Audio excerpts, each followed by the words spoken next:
y XR, ¿no? Que lamentablemente pues hay un número aumentado de casos en estos últimos años, por lo cual debemos tener conocimiento, ¿no?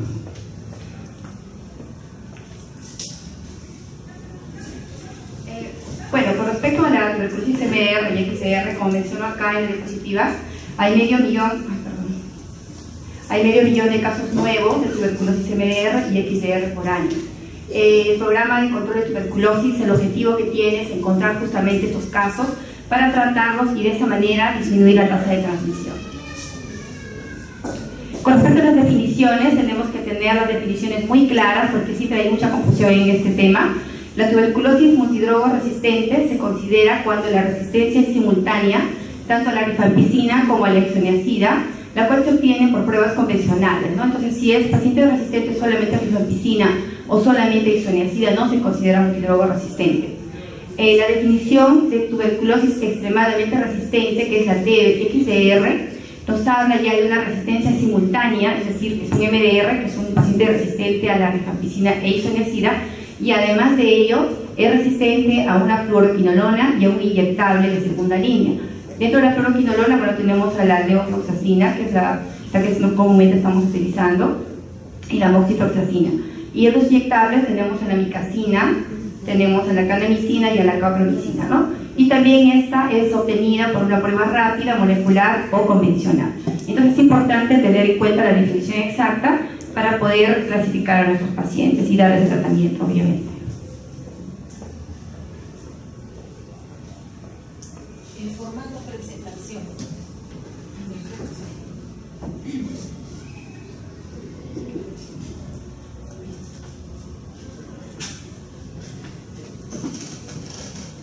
Muy bien, la tuberculosis infantil. La detección de casos de tuberculosis infantil se basa principalmente en el estudio de contactos del caso índice con TB, ¿no? Estos niñitos generalmente son contagiados por sus familiares cercanos, en este caso son los padres, los abuelos, los tíos que viven con ellos. Por eso es muy importante el estudio de contactos del caso índice. Es mucho más importante que en el caso de los adultos, ya que el adulto podría adquirir la enfermedad en su trabajo, etc. Pero estos niños lo tienen principalmente en la casa, por contacto intradomiciliario, o muchas veces por extradomiciliario frecuente, como por ejemplo pues, los abuelos, que muchas veces los niños van a la casa de los abuelos diariamente para ser cuidados, los cuidadores, las nanas, etc. Se debe priorizar el diagnóstico en niños que pertenezcan a grupos de alto riesgo de desarrollar la enfermedad activa. ¿Quiénes son estos niños? Son los niños que tienen contacto de TB pulmonar con frotis positivo. Por eso cuando nosotros encontramos un adulto, estamos en la obligación de explicarle y de reiterarle la importancia de que todos los niños tienen que ser estudiados a pesar de que no tengan ningún síntoma. También los niños que tienen contacto de casos de TB-MDR, los cuales requieren un seguimiento estricto, ya que en nuestro país no damos quimioprofilaxis a los pacientes con TB-MDR, según las últimas normas de la OMS todavía no está establecido, ¿no?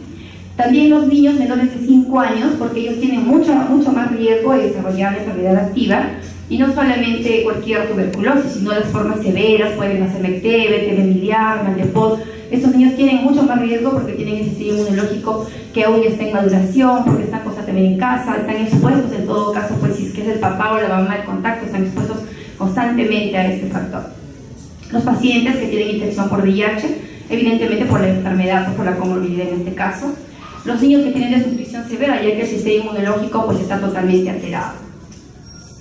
El diagnóstico de la tuberculosis infantil se sustenta principalmente en la evaluación clínica, ¿no? Que se hace en el consultorio, cuando el paciente acude a evaluación, al despistaje, el antecedente epidemiológico, lo cual acabo de mencionar, debemos reiterar que es muy importante el antecedente epidemiológico, ¿no? Si la abuelita es el contacto, pero la abuelita tiene TB pleural o TB meningia, BK negativo, pues es poco probable que haya contagiado, ¿no? Pero si es un familiar cercano que tiene un BK 3 cruces, por ejemplo, pues las posibilidades son muy altas, ¿no? Si es un lactante, el lactante está todo el día con la mamá, entonces las posibilidades son muchísimo más altas. Incluso si no hubiera forma de diagnosticarlo, ante esa sospecha o ante ese dato de que es un contacto intradomiciliario tan cercano, pues podríamos incluso darle un tratamiento si no tuviéramos otros indicios, ¿no? de cómo diagnosticarlo. El estudio epidemiológico, el PPD, que es muy usado por todos nosotros, que hace un tiempo pues habíamos desabastecimiento del PPD, el cual felizmente en este momento ya tenemos PPD en el instituto, En el instituto realmente hemos tenido un desabastecimiento, pero en muy poco tiempo, ¿no?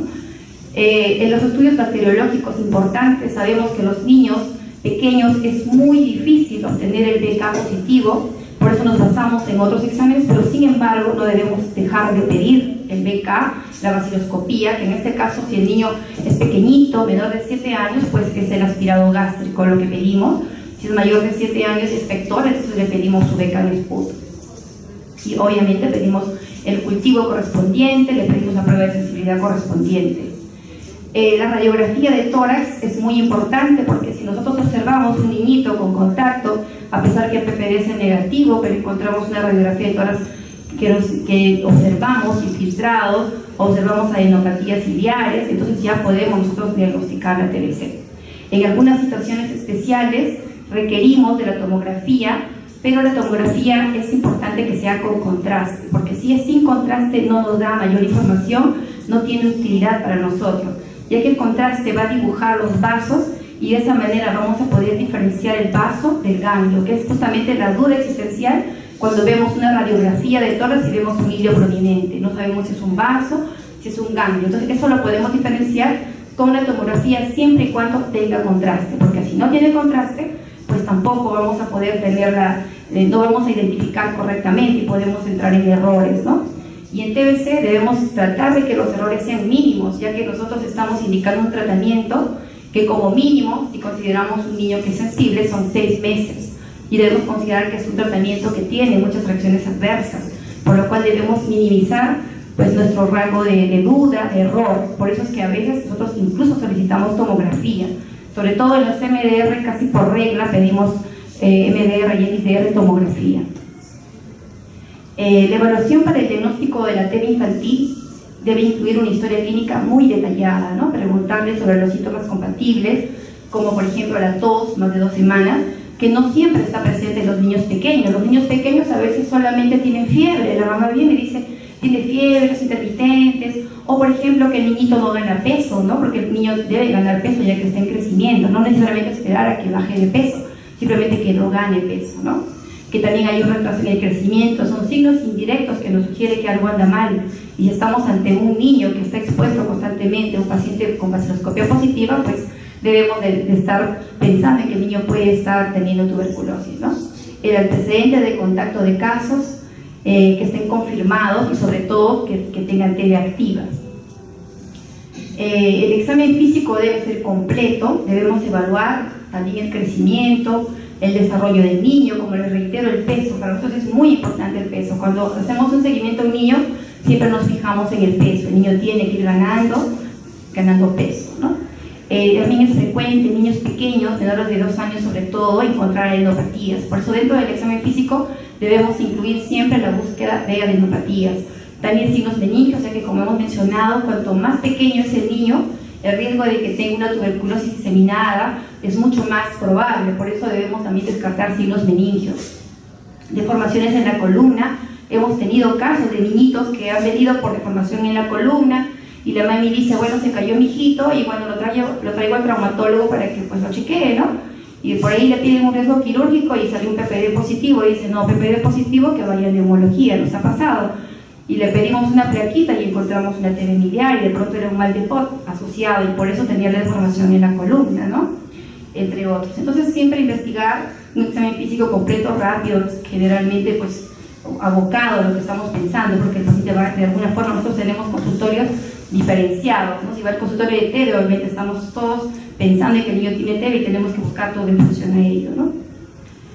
El PPD, como he mencionado, es de gran ayuda para nosotros. Consideramos positivo mayor de 10 en nuestro país, de 0 a 4 consideramos negativo, de 5 a 9 consideramos rango de duda y 10 lo consideramos positivo. En otros países tienen otra clasificación, esta es la que acabo de mencionar, es la que nosotros utilizamos en nuestro país. Sin embargo, también podemos considerar PPD positivo en algunas circunstancias especiales, como por ejemplo en niños con desnutrición, porque son alérgicos, en niños que tengan, o hijos de madres también con TBC, los pacientes que tienen infección por VIH, o también los pacientes que tienen otro tipo de inmunodeficiencias, ¿no? Humorales, celulares, que en nuestro hospital hemos visto varios casos, a pesar de ser casos raros, porque somos un hospital de referencia. En niños con sintomatología respiratoria o que tengan ya una lesión radiológica pulmonar, lo cual es poco frecuente porque generalmente los niños solo tienen prominencias ciliares, generalmente vienen asintomáticos respiratorios, pero en caso de tener este tipo de niños estamos obligados a tomar después sus muestras de esputo si son mayores de 7 años, ¿no? Y son pequeñitos, su aspirado gástrico, y nunca debemos de dejar de pedirle pues el cultivo cuando nosotros ya tenemos la muestra, ¿no? Ahora, con respecto a la radiografía, es importante reiterar que la radiografía no solamente es frontal, también es lateral para poder evaluar justamente las adenopatías.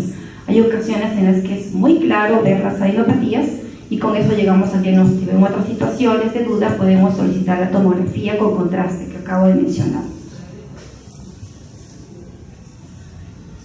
El diagnóstico de un caso de TB pulmonar sin confirmación bacteriológica, porque la mayoría son sin confirmación bacteriológica, debe ser sustentada por lo menos en 3 de los siguientes criterios, ¿no? Primero, lo más importante, reitero nuevamente, es el contacto, ¿no? Del caso que tenga TB pulmonar rotis positivo, porque sabemos nosotros que esa es la forma contagiosa, es la forma que tiene desde el punto de vista epidemiológico importancia, porque el BK negativo que tenga una TB enteroperitoneal pues no va a contagiar. La que contagia es la forma, la tuberculosis pulmonar BK positivo, ¿no? Y que si hay un contacto dentro de los últimos 12 meses, entonces ya hay una alta sospecha de que ese niño puede haber sido contagiado. La evaluación clínica, que puede ser sugestiva de tuberculosis, que tenga un PPD positivo y la radiografía de tórax sugerente, ¿no? En los casos de tuberculosis infantil, que son contacto de un caso de TB resistente, además de lo que hemos mencionado, estamos obligados a obtener muestras para vaciloscopía, pruebas de sensibilidad rápida, cultivo y pruebas de sensibilidad convencional. En algunas ocasiones, cuando no hemos podido encontrar, entonces incluso hemos tenido que recurrir a la broncoskopía porque necesitamos obtener las muestras, ¿no? Nosotros tenemos un orden, los pacientes que tienen TB resistente generalmente no son manejados en los establecimientos de salud, sino son referidos a un médico consultor. Entonces hay médicos consultores, cada grupo, cada red de establecimientos de salud tienen sus propios médicos consultores, ¿no? Y ellos a su vez, si tienen alguna duda, pues acá en el instituto también nosotros tenemos un médico consultor. Iniciar el tratamiento empírico de acuerdo al esquema que recibe el caso índice, porque estamos asumiendo que es la misma bacteria, que tiene el mismo patrón de resistencia, entonces no vamos a esperar a que todavía el niño pues tenga el resultado de su prueba de sensibilidad. Entonces armamos un esquema en base al tipo de bacilo que hemos encontrado en el caso índice, que estamos sospechando que es la persona que ha contagiado. El caso, una vez que hemos empezado el tratamiento, entonces debe ser reevaluado cuando el paciente tenga su propia prueba de sensibilidad y igual de acuerdo a la evolución clínica, pues si está yendo bien, continuamos, si está yendo mal, debemos replantear también el tratamiento, ¿no? Y la tomografía de contraste casi siempre lo solicitamos cuando los pacientes tienen riesgo de resistencia. En cambio, en sensible es opcional, ¿no? Dentro de los métodos diagnósticos tenemos pruebas fenotípicas, pruebas genotípicas. Las fenotípicas, como su nombre lo dice, detectan al microbio entero con sus componentes. En cambio, la genotípica ya detecta los fragmentos de ácidos nucleicos del Mycobacterium tuberculosis.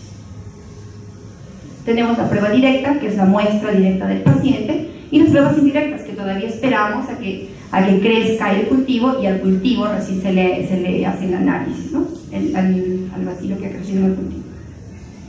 Entonces acá para mencionar que tenemos dos herramientas importantes, el PPD, que siempre lo hemos usado, ha sido de mucha utilidad, es una prueba barata, económica y que tenemos mucha experiencia en utilizarla, y que en las épocas en que justamente hemos tenido una escasez de PPD, hemos estado empezando a utilizar el interferón, que es otro método alternativo, que en un principio, cuando recién salió, pues se dijo que era mejor, que era superior al PPD, pero posteriormente se ha visto que no tiene un gran margen de seguridad o mejor, de superioridad frente al PPD, y su costo sí es mucho más elevado, y ambas pruebas tienen sus propias limitaciones, ¿no? El PPD no diferencia al BCG del Mycobacterium tuberculosis de otras cepas, y la respuesta inmune puede tardar incluso hasta 3 meses, ¿no? Por eso nosotros, cuando tenemos un paciente contacto TB y tiene PPD 0, pues le repetimos el PPD, podemos repetirle en 2 a 3 meses porque sabemos que la respuesta inmunológica puede tardar ese tiempo para que suceda la conversión a PPD positivo. Este PPD, como hemos mencionado, puede estar alterado, nos puede dar un falso negativo en pacientes que tienen infección de VIH, en pacientes que tienen malnutrición, que están inmunosuprimidos, y tiene poca especificidad en pacientes que han sido previamente vacunados por la BCG, porque como acabo de mencionar, no va a poder diferenciarnos la cepa de Mycobacterium tuberculosis, simplemente nos sale positivo y punto, ¿no? El interferón tiene algunas ventajas, que no es afectado justamente por el BCG u otras micobacterias, o sea, solamente te sale positivo cuando hay Mycobacterium tuberculosis, no cuando hay otro tipo de micobacterias, ¿no? Pero tampoco diferencia infección de enfermedad. O sea, un PPD positivo y un interferón positivo no te dice que el paciente ya ha desarrollado enfermedad, solo te dice que el paciente está infectado con TBC, ¿no? Entonces, ambas pruebas no te dan el diagnóstico de actividad, solamente te dan el diagnóstico de que el niño ha sido infectado, pero no que la bacteria esté activa. Y también el interferón gamma está alterado en casos de inmunodeficiencias, de VIH, ¿no?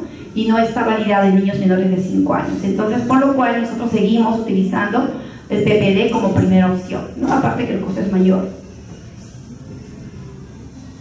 Acá, para mencionar otro método que hemos estado utilizando también, el Expert MTV-RIF, que es una prueba molecular que utiliza el sistema automatizado de PCR, que detecta el micobacterio y las mutaciones en RPO-B, gen responsable de la resistencia a rifampicina.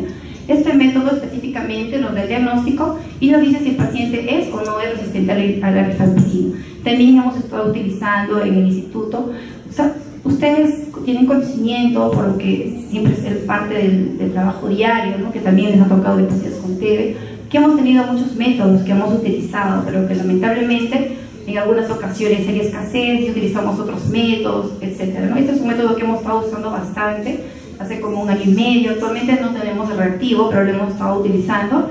La desventaja es que solo nos decía que era resistente a rifampicina, no sabíamos si era resistente a isoniazida, ¿no? Ese es lo malo. Lo bueno es que el resultado era muy rápido, en 2 horas, ¿no? Es rapidísimo y tiene mayor sensibilidad que la baciloscopía, ¿no? Incluso es mucho más sensible que hacerle solamente, es mucho más sensible que un cultivo inclusive, porque obviamente sale mucho más rápido, ¿no? La sensibilidad es de 95-96%, comparado con la baciloscopía convencional que se hace en el laboratorio, que es de 55 a 62%. Entonces, no solamente nos servía para saber la resistencia a rifampicina, sino también era muy sensible para el diagnóstico. Es porque todavía existe, pero en este momento no lo disponemos, ¿no? También nos ayudaba bastante en la tuberculosis extrapulmonar, ya que su sensibilidad es 100% y es 75% para el tejido ganglionar y líquido cefalorraquídeo. La sensibilidad agrupada y la especificidad para la resistencia a la rifampicina son de 95-98%.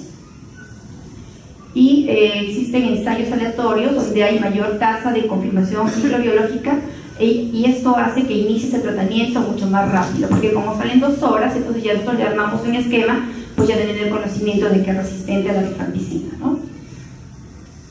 Tenemos las pruebas convencionales, indirectas, el método sólido, que es el método de proporciones que tenemos acá, que es el medio de Lowes-Jensen o en la placa.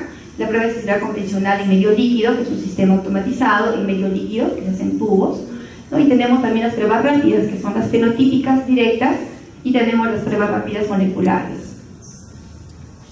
Tenemos acá las pruebas rápidas para la detección de TB-MDR, ¿no? Que son las pruebas fenotípicas y moleculares para la detección de TB-MDR. Vamos a hablar sobre el MODS, ¿no?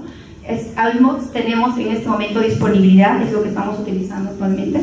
Es una prueba fenotípica de tamizaje directa. Lo bueno de este examen, de este método, es que te aceptaba muestras en esputo, ya sea BK positivo o BK negativo, ¿no? Entonces se diagnosticaba simultáneamente la tuberculosis y a la vez la resistencia a la rifampicina y a la isoniazida. El resultado, un promedio de 7 a 14 días. Pero la mayoría de pruebas no estaban validadas en aspirado gástrico, ¿no? Sin embargo, llamando al laboratorio nos aceptaban las muestras, ¿no? Porque esto es para esputo. El GRIS es un método que también hemos utilizado, es otro método básico, pero lo malo es que esto sí requiere que el BK en esputo sea positivo, ¿no? Entonces, nosotros generalmente nuestros pacientes pues no tienen BK positivo, entonces no podíamos utilizar este método, entonces tenía que migrar hacia las pruebas moleculares. Tenemos acá también el sistema automatizado de medio líquido, que es una prueba fenotípica de diagnóstico de tuberculosis y de sensibilidad a medicamentos de primera línea, ¿no? HR, Z y S, ¿no? El resultado se obtiene de 4 a 12 días desde que el cultivo es informado como positivo. O sea, primero tienen que esperar a que el cultivo salga positivo y recién ahí se le hace esta prueba, ¿no? Entonces, también eso hace que demore el resultado, ¿no? Está indicado en quienes, en los pacientes para la detección de tuberculosis pulmonar, extrapulmonar, a partir de muestras de esputo, aspirado bronquial, aspirado gástrico, a líquidos corporales, ¿no? Excepto sangre y orina.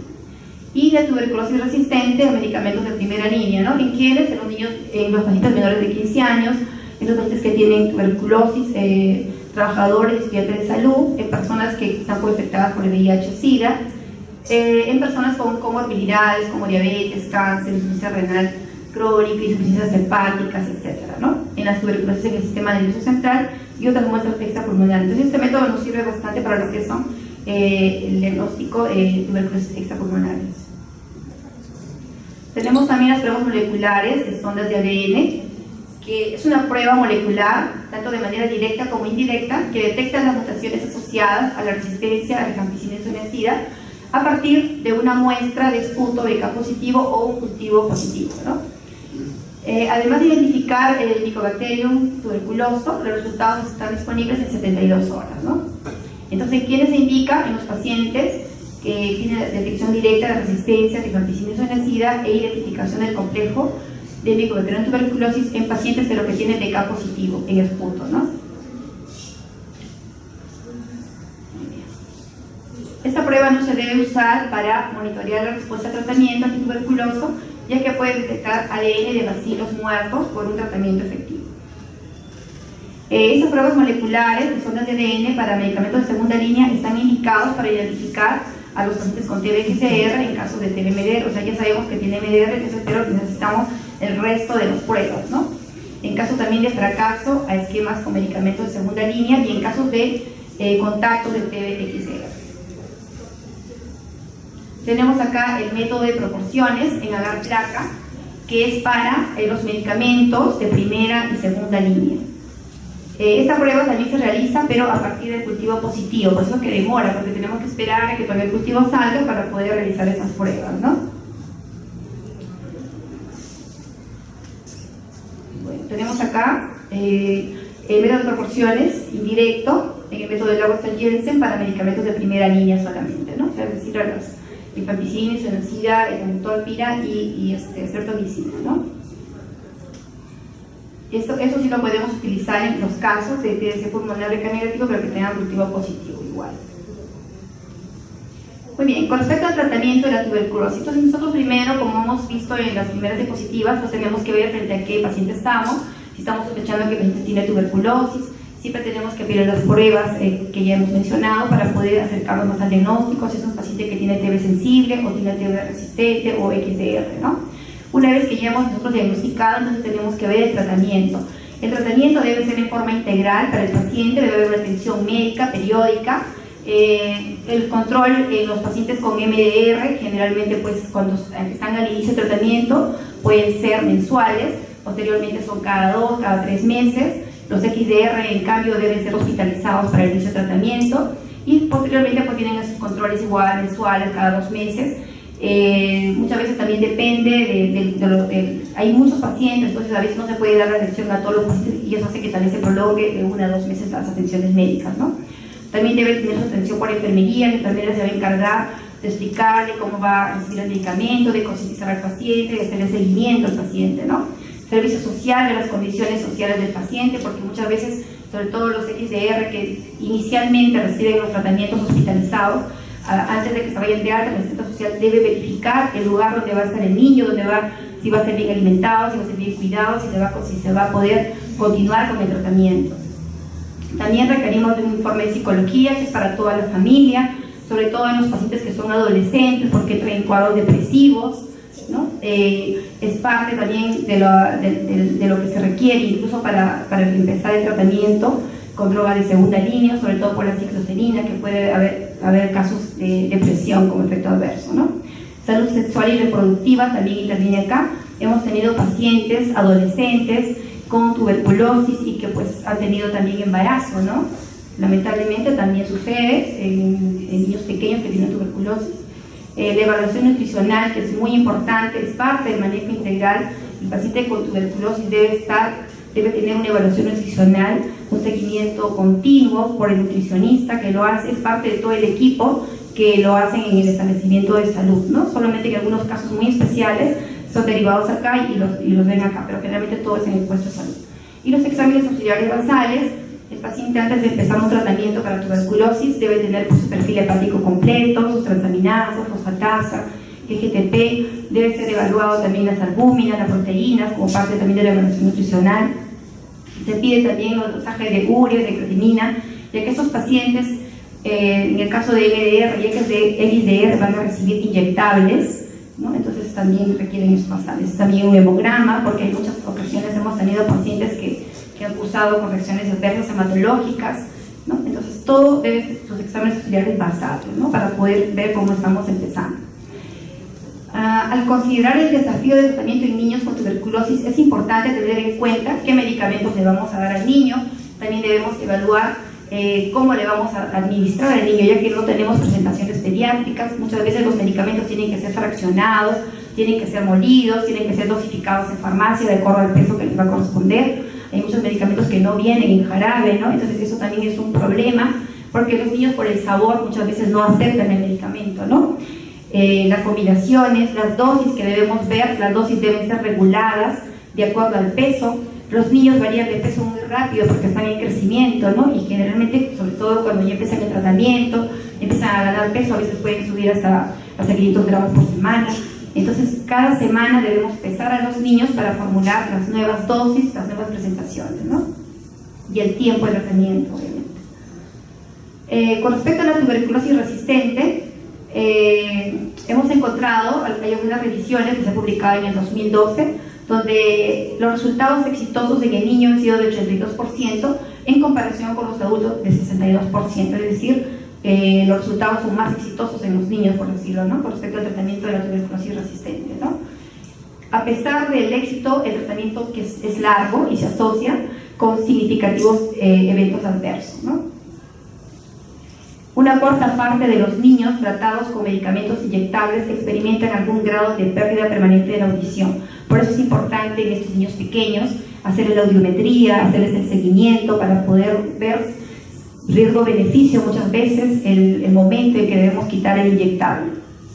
Más del 50% de los niños con etionamida también desarrollan disfunción tiroidea, por eso nosotros también tenemos que pedir con pruebas basales y también las evaluaciones periódicas por endocrino.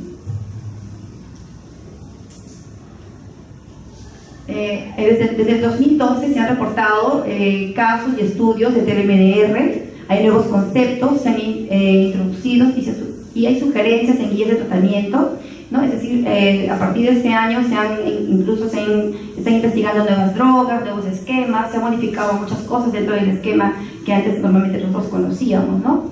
La OMS ha comisionado la realización de estudios de metaanálisis para investigaciones farmacocinéticas de medicamentos antituberculosos de segunda línea en niños. Un estudio reciente en niños MDR confirmado o presumiblemente clasificados como enfermedad grave y no grave.